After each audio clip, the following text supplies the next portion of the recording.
I'm very happy to join you today, and I want to thank ENAC and thank you all for the invitation to be here. It's also, as Vincent said, about 20 years that I've been working on mobility studies and the new mobilities paradigm. So it's been a very interesting moment for me to reflect back on these 20 years. And today I'm going to speak about mobility justice as a necessary climate ethics for today. And let me begin with a little bit of thought about the pandemic and the mobilities and immobilities it has brought to our attention. The pandemic mobility disruption, we know, had massive economic and social dislocations, which both demobilized many of us and our normal daily routines, but it also remobilized the world in unexpected ways, exposing many issues of mobility injustice. It offered us an opening to begin using our streets differently when they were cleared of normal traffic, and many open streets were created for bicycling and walking. They enabled us to rethink tourism as the tourism market was paused and had to rethink the question of over-tourism. And then it also advanced more flexible work from home policies, remote work, virtual connections, and led to this opportunity for people to think about rebuilding local economies grounded in their own place or territoire. At the same time, though, it also reinforced the power of what we call the kinetic elite, those who have the most capabilities to self-determine their movement. It reinforced their power to protect themselves in bubbles of safety, that is, in their cars, often in second homes.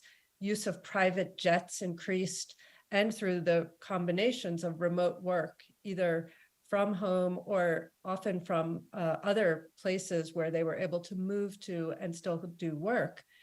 And at the same time, it exposed the non-elites, which could be thought of as the mobility poor, but are also those who face forced or coerced mobility or unpleasant forms of mobility. It forced those groups into unsafe conditions of travel, unsafe work, exposure to the COVID-19 virus, and often to displacement and economic precarity, which are also forms of involuntary movement or mobility. And so we see these kind of conflicting effects. And at the same time, we're living through the ongoing question of climate immobilities and mobilities. And I use those terms together because they're always entangled. We know 1/3 of Pakistan is underwater at this very moment with extreme flooding. Much of the world is experiencing extreme heat waves, hurricanes, typhoons, the wildfires that have been burning all summer across Europe, the Western US, and of course, throughout the other parts of the world. And then the less predicted consequence of the war in Ukraine and the Russian control of natural gas supplies constricting EU energy markets and driving up fuel prices globally. So of course, we are all connected by these planetary events, and they are all connected to mobilities, logistics, and the burning of fossil fuel.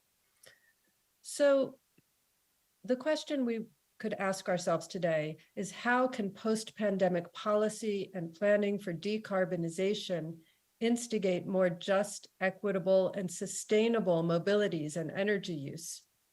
Can we create more equitable forms of dwelling and moving beyond the legacies of racial injustice, climate injustice, and mobility injustice?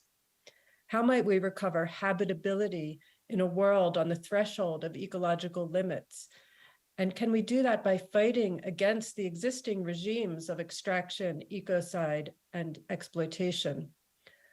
My key argument is that sustainable mobility transitions must involve not just greening our core cities, that is the kinds of policies that urbanism and transport policy and many of our sort of Green New Deal policies focus on, nor can they only involve retreating to the local and hoping that we can rebuild ourselves just through local connections. But we also must recognize the extended urban systems, the global infrastructural spaces, and the extractive zones such as mining that together connect us to what could be called carbon form at a planetary scale. So from an architecture and transportation planning point of view, I want us to think beyond cities and to think about carbon form as a global form, and that mobility justice is necessary both to local changes within our cities and global changes that could support climate ethics today. So I'm going to just have two sections to my talk going forward. First, a quick glance back at 20 years of critical mobilities research. And I just want to say a little bit about what mobility justice means and where the concept came from. The kinds of publications you see here are ones that helped define the mobilities field and think about it. And you'll note that these are not just about urbanism or transportation. Mobility studies looks at wider networks of cargo, logistics, air mobilities, daily mobility, but also things like migration and mobile technologies and the mobile lives that people live within these contexts. So it's a very broad way of thinking about mobilities. And it draws on very transdisciplinary, multi-scalar, and often experimental methodologies and approaches. So in sociology, we talked about the new mobilities paradigm. In anthropology, important work around migration and regimes of mobilities. In geography, the work of Cresswell and others around constellations of mobility. Here in the European context, there's been quite a lot of work on sustainable mobilities and reflexive mobilities within risk societies by Kesselring, Frindal Peterson, and Vincent Kaufman's own work.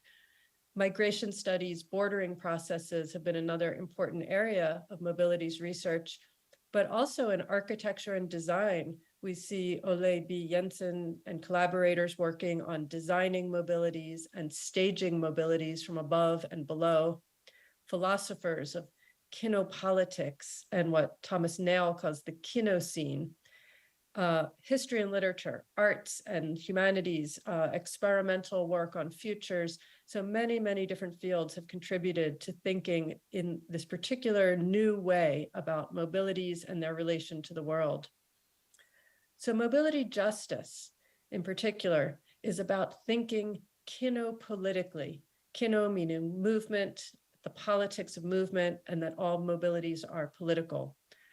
The argument is that power and inequality are embedded in the governance and control of all forms of mobilities, immobilities, and dwelling, crossing of borders, as well as movement within personal embodied spaces.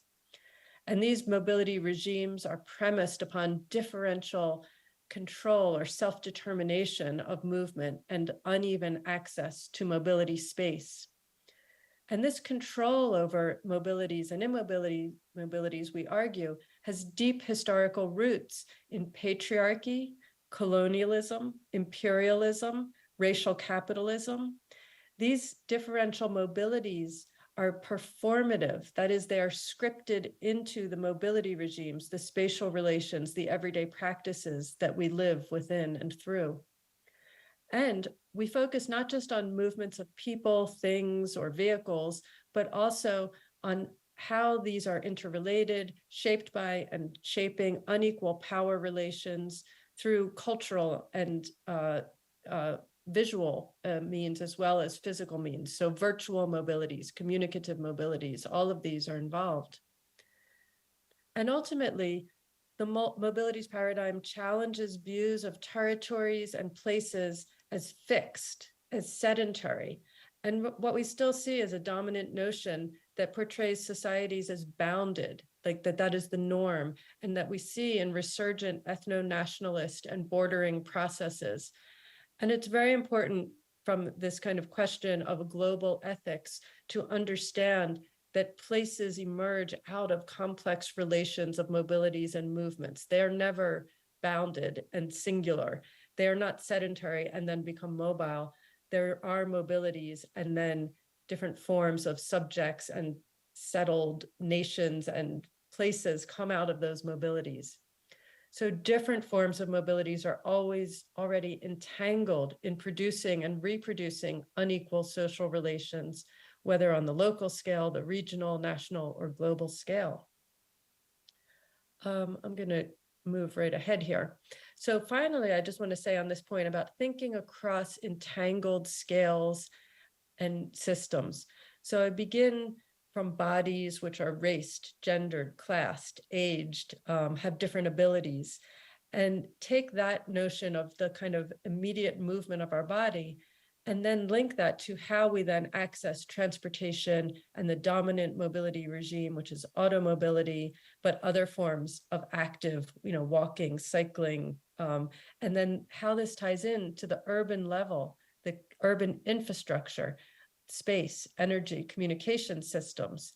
But then these too are shaped by transnational border regimes, mobility and migration. Who is able to access the right to the city?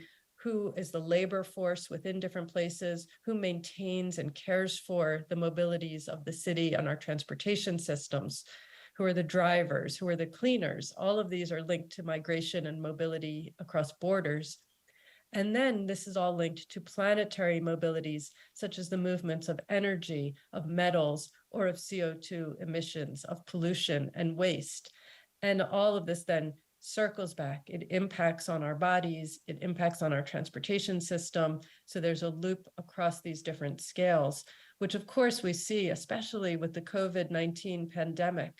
You can see how even smaller than the body itself are the viral mobilities, the nano mobilities, molecular mobilities within our bodies, and how those are linked to planetary mobilities also as the virus spread around the world. So that leads to another example, if we want to bring it back to the city scale. When we look at the pandemic, the shift to sort of promotion of active transport, the need for bike lanes. For example, here's the Rue de Rivoli, which was very much in the media attention when it was closed to car traffic. And this question I ask is, who represents cycling cultures and for whom? And the mobilities justice perspective asks who is represented, who defines the space, who makes policy decisions, who designs infrastructure, what languages and imagery are brought to the table, and who is left out, who holds power, and whose mobility is policed, displaced, or arrested. And I contrast this image of Paris on the bottom with an image from New Orleans on the top, where what's called a slow roll was taking place. And in the United States, there are many cycling movements that contest the dominant regime of representation of bike mobility and offer alternative visions of who are cyclists, how do we ride, what's the purpose of riding. And this is just one example of the way mobility justice can sort of inform how we think about urban infrastructure. So I'm going to move quickly now to the second part of my talk. I know we don't have a lot of time because this is important. That was just to give some background on mobility justice as an issue. But what I want to focus on now is the idea of carbon form and what I call the coloniality of climate. And I should say this is based in part on my other book from 2020, which I hadn't mentioned yet, which is called Island Futures, Caribbean Survival in the Anthropocene. And many people think about mobilities in Europe, North America, or major cities around the world, but we also need to think about it more broadly. Carbon form is what shapes the space in which we live. Material cultures embed energy and form class structures and racialized infrastructures. And I use images from the 1940s when carbon form was being established, when the built environment of highways and skyscrapers and flying machines and autonomous vehicles was being imagined. And these imaginaries of infrastructure and energy culture prefigured desired forms of life. As Matthew Huber has argued, fossil fuel elicits feelings of futurity and deeply felt visions of freedom and individualism. So the system of automobility is not just about a transportation technology, and it's not just this question of decarbonizing it, because it's an interlocking system of socio-ecological practices, racial regimes, industrial and business networks, etc.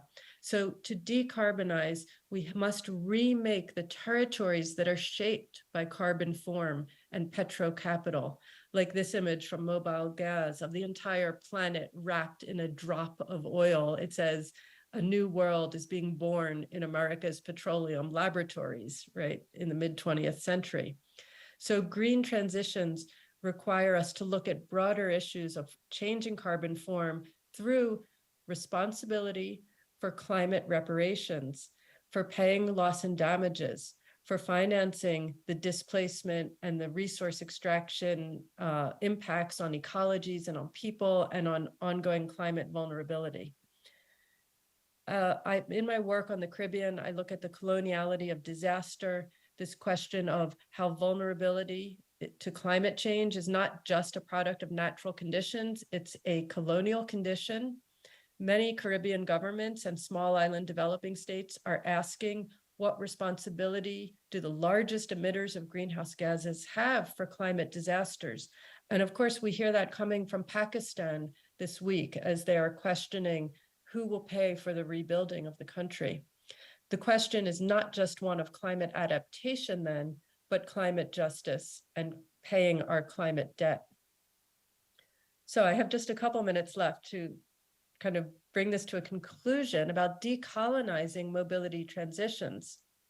Mobility justice approaches challenge both green gentrification in cities where the racialized poor are displaced and unhoused in so many cities that have gone through low carbon transitions.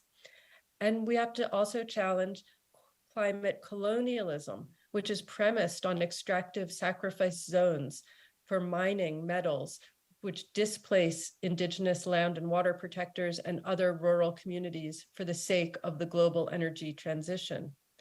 We cannot rely on mining of lithium or uranium or rare earth metals on indigenous lands or in the Congo, or building of massive hydropower dams in the Amazon, or oil and gas pipelines across North America or from Russia to the EU, which have been thought of as a sort of transition technology.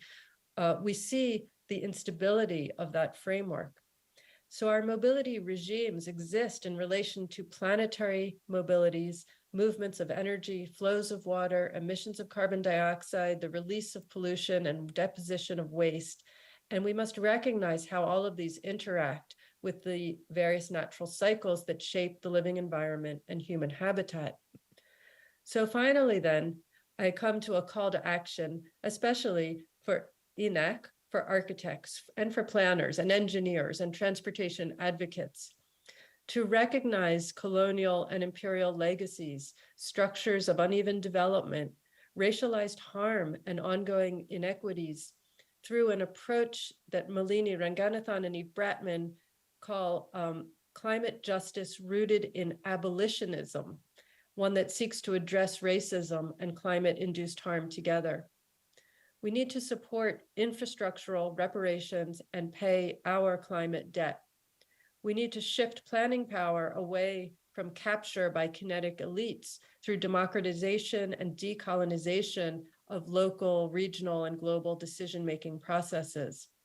We need to restrain the overconsumption of energy and excessive travel by elites.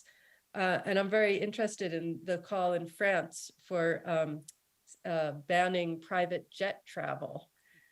We need to create policies and interventions for commoning, sharing, and caring mobilities that will challenge ongoing harm, inequity, and injustice. And we need energy transitions that will unmake global carbon form, pay for loss and damages, and decolonize immobilities, mobilities, and enclosures. And with that, I thank you for your attention, and I look forward to our discussion. Thank you. J'appelle peut-être les panélistes, Madame Widmer, Madame Cogato et Paula I Vogg, call our rejoindre, speakers mais to on va, come comme on l'a fait ce on the matin, scene. As commencer we did cette this session morning, we'll start avec this session un sondage, une with a question qui poll, nous est posée a par question, Mentimeter. which Et is, la question est la suivante. Quels seront les effets so the des question crises is, what will be Covid, the la guerre en effects Ukraine, of the l'explosion des prix de COVID l'énergie crisis, the war in et Ukraine, cette and the heat canicule que waves nous venons de vivre sur la on mobilité et mobility l'aménagement du and territoire. spatial Accélération, planning? ralentissement, An ou est-ce qu'il y a acceleration, rien a encore? slowing Ok. down, or no Voilà, really vous avez impact quelques 15, on 20, the long 30 run? secondes pour voter. So we all agree on that question. Do you see the result of the vote, Professor Scheller? Do you see Yes, the slide? Yes. On est sur 50% en faveur de l'accélération, 23% So 50% for acceleration, 23% for slowing down, et aucun impact réel. and no really impact, Ouais, il n'y a pas d'unanimité 27%. parler. So no Voilà, donc je vais peut-être demander unanimity Madame Widmer, as such. So Ariane Widmer, du canton de Genève, urbanist in the canton of Geneva, aussi la cheville ouvrière de you're also a pillar for the transformation of urban planning in the west of Lausanne. Do you want to say a few words about this result? Yes, maybe before saying anything about the result, I think that this crisis accelerates some things, but at the same time, we will slow down as well. So the answer can be seen from these two angles. In urban planning, I would say that crisis helped us to go forward in the idea to transform our cities. So we can move less and find services close to us in our neighborings and abandon and stop using cars. I think that we have got values of more sobriety, and we can go forward in order to find more sustainable answers, fairer answers, if I can say. So you experiment that in Geneva on concrete aspects, cycling tracks, for example. Yes, reduction of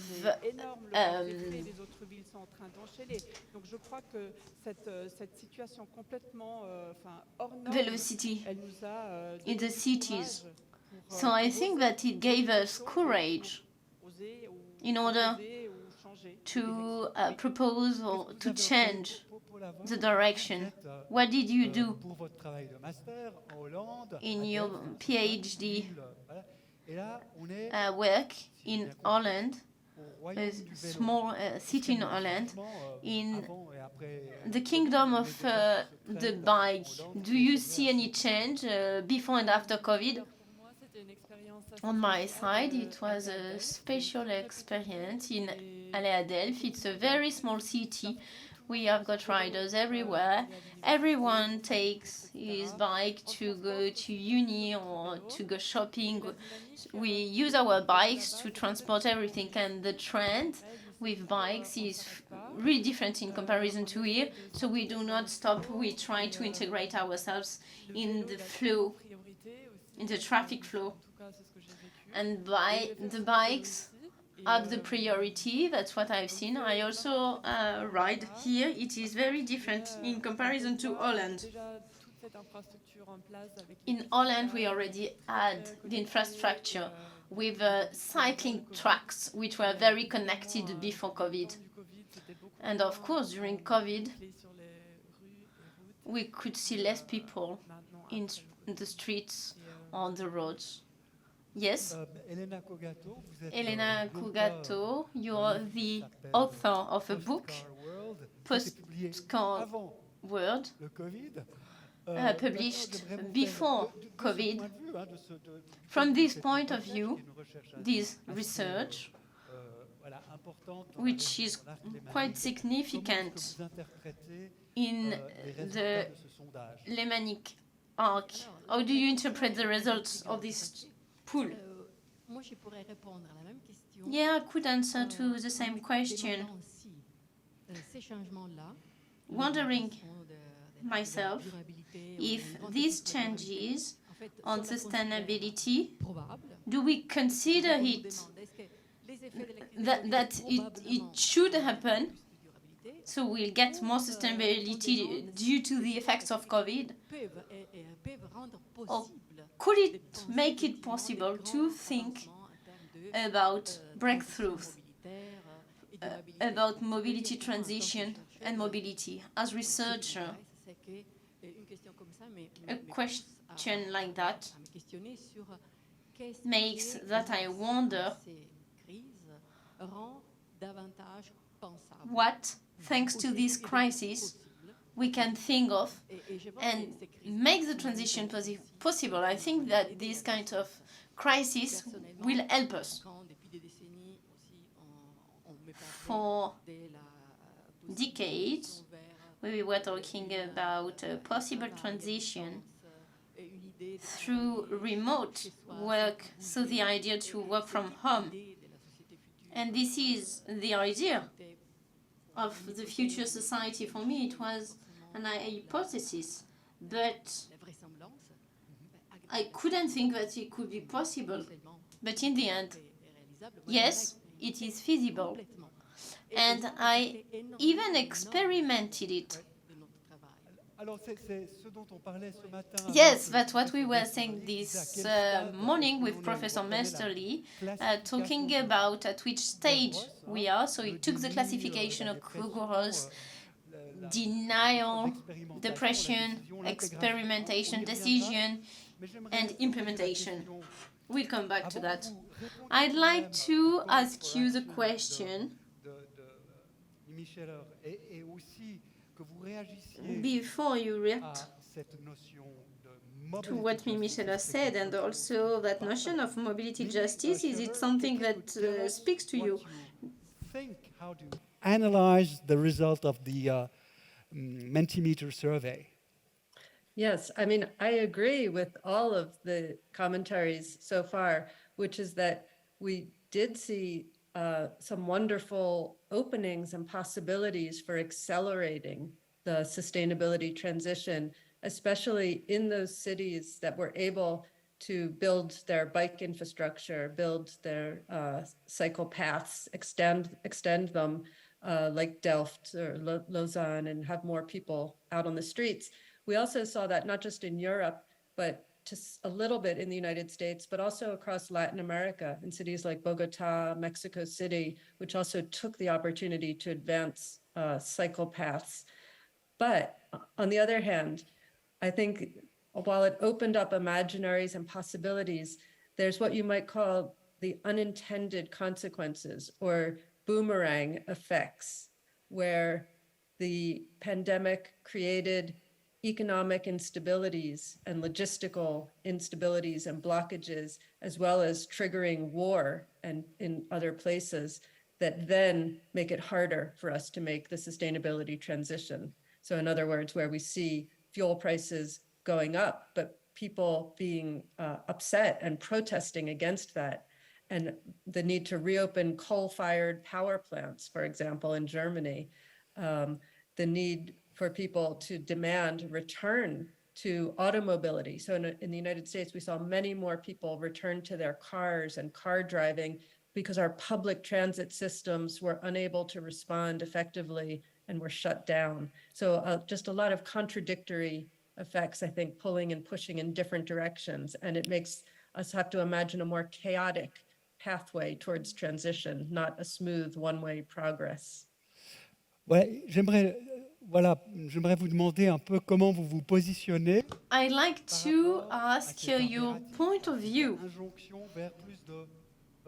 about justice. Ça, je trouve que that transition and that mobility justice. I'd like you to come back to your reality, Professor Scheller. You were talking about grantification in your presentation, so you can go through more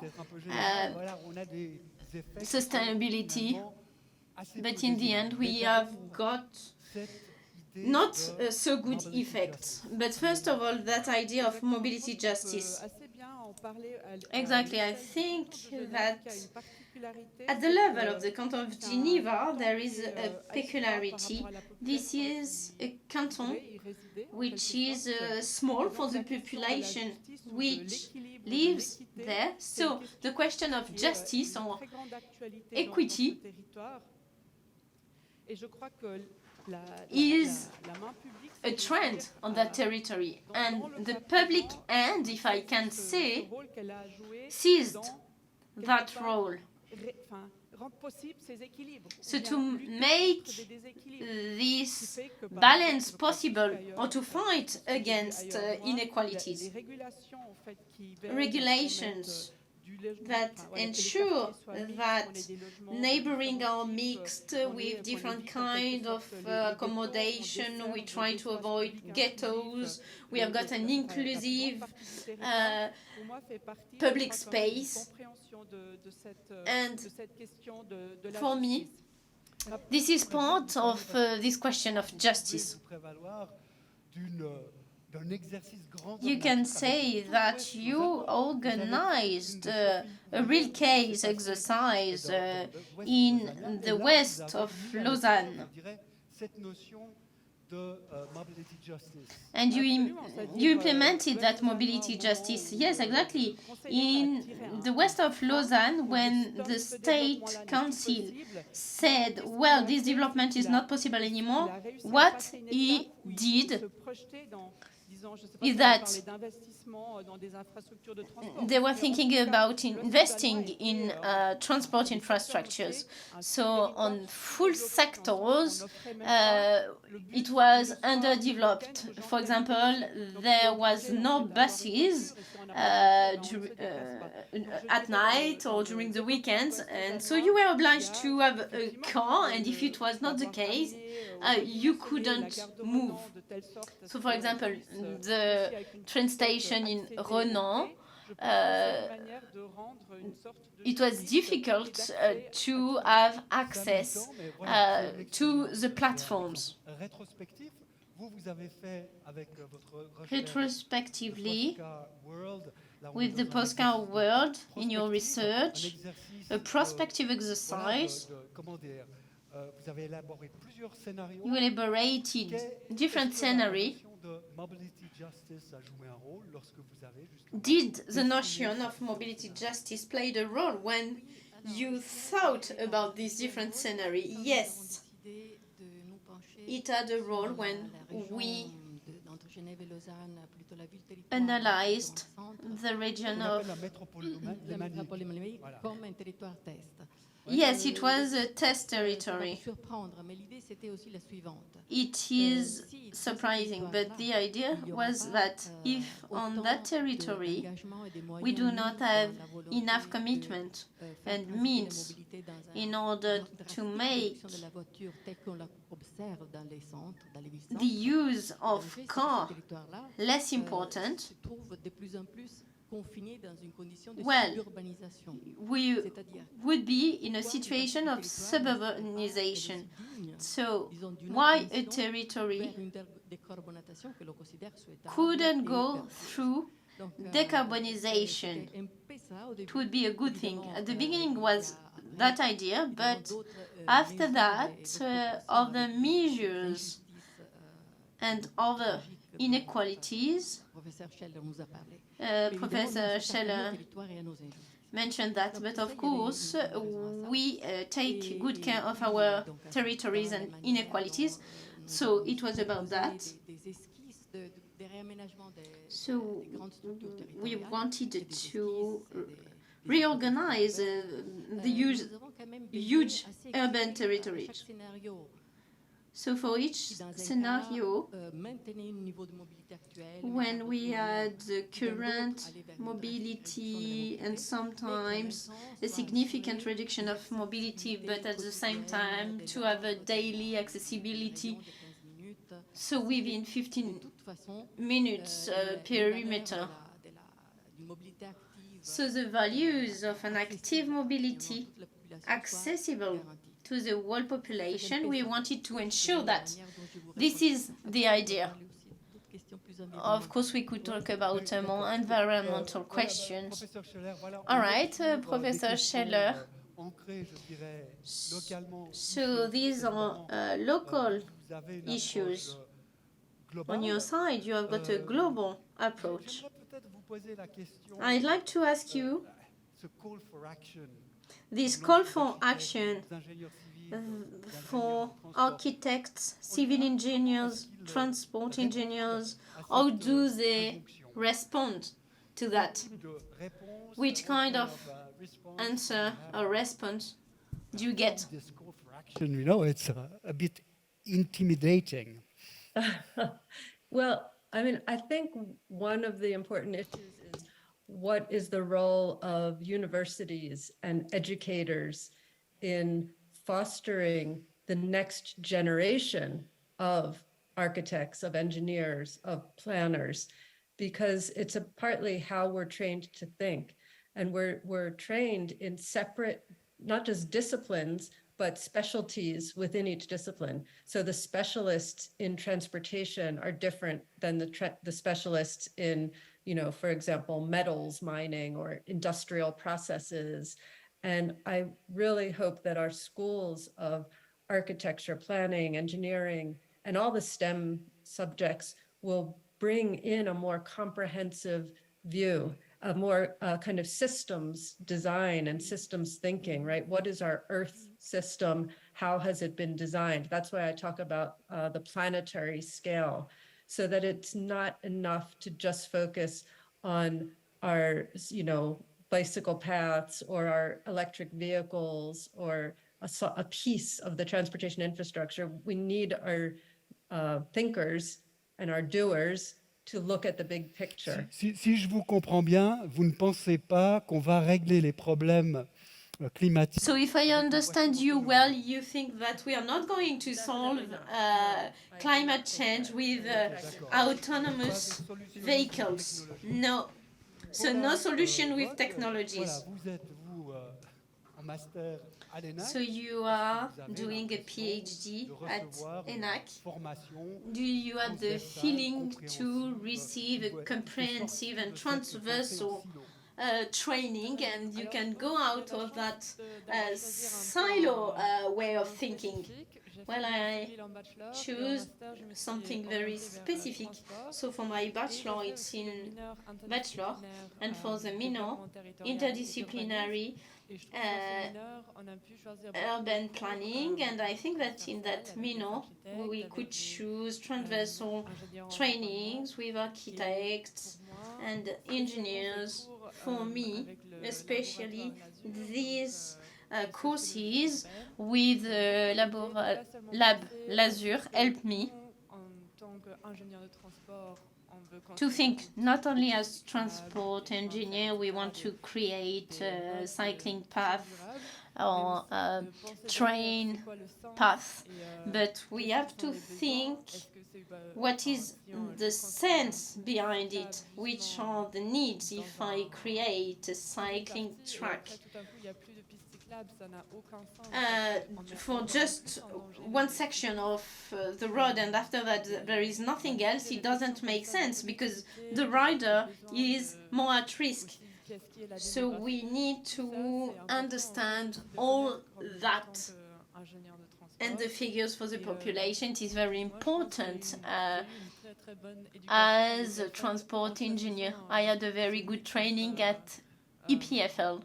By choosing that mix, so the technical aspect for civil architecture and the other side.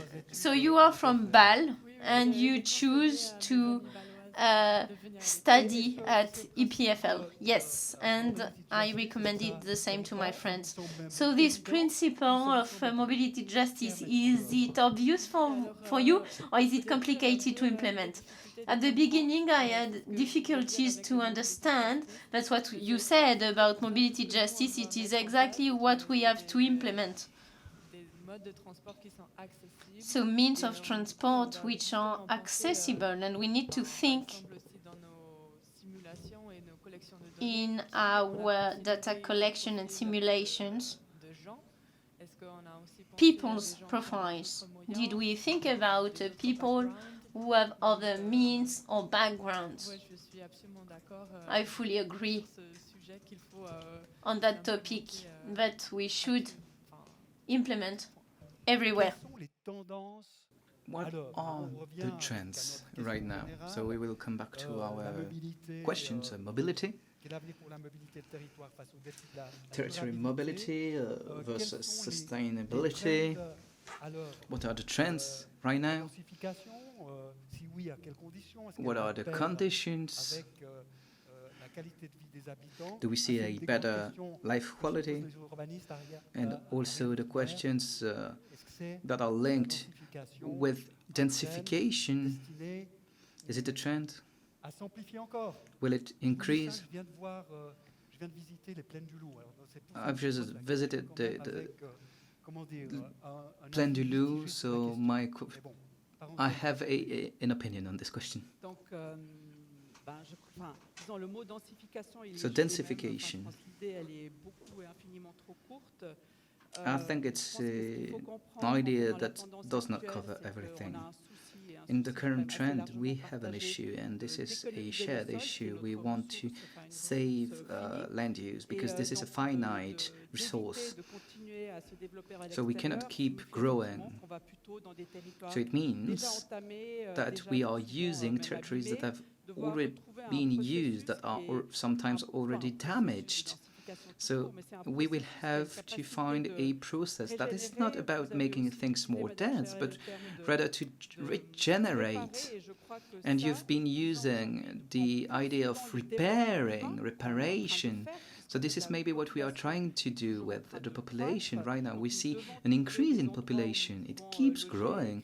So we need to find new places for housing, for schools, for services. But this is something that will happen. This is something that will be done to the inside, meaning in territories that are already occupied by human beings. And there's also this idea of this city of proximity. So every day, on my everyday life, I can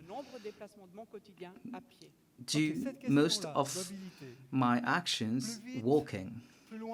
So mobility, my question is, faster, further, or closer, slower? What's the trend? Elena Cogato.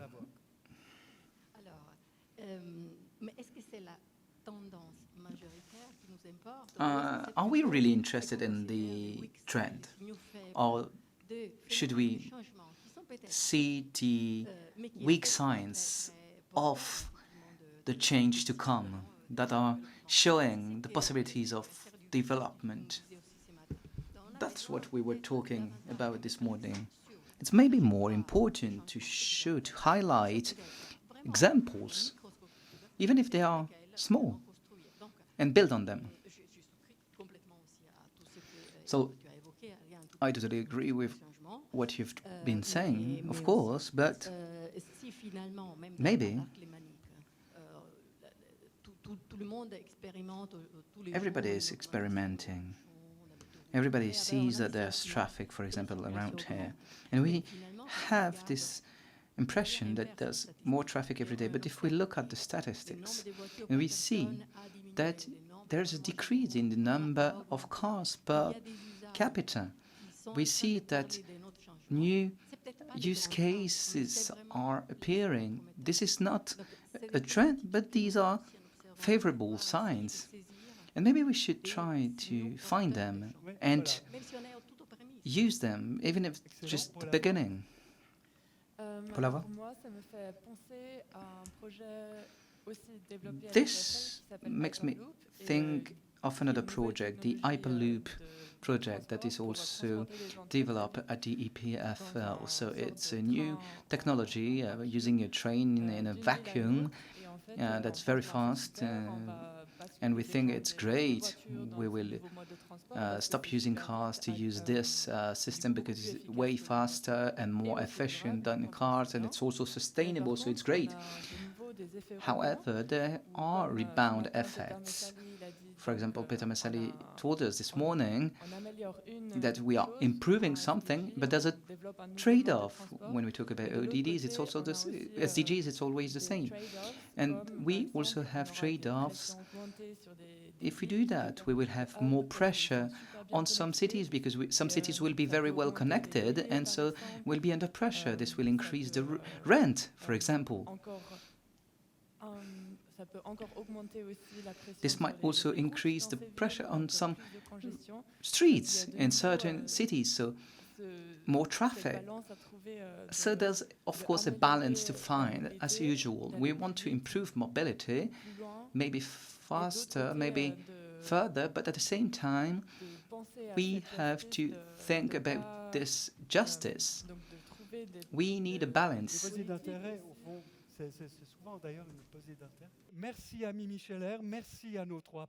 Thank you to Mimi Scheller and thank you to our three panelists.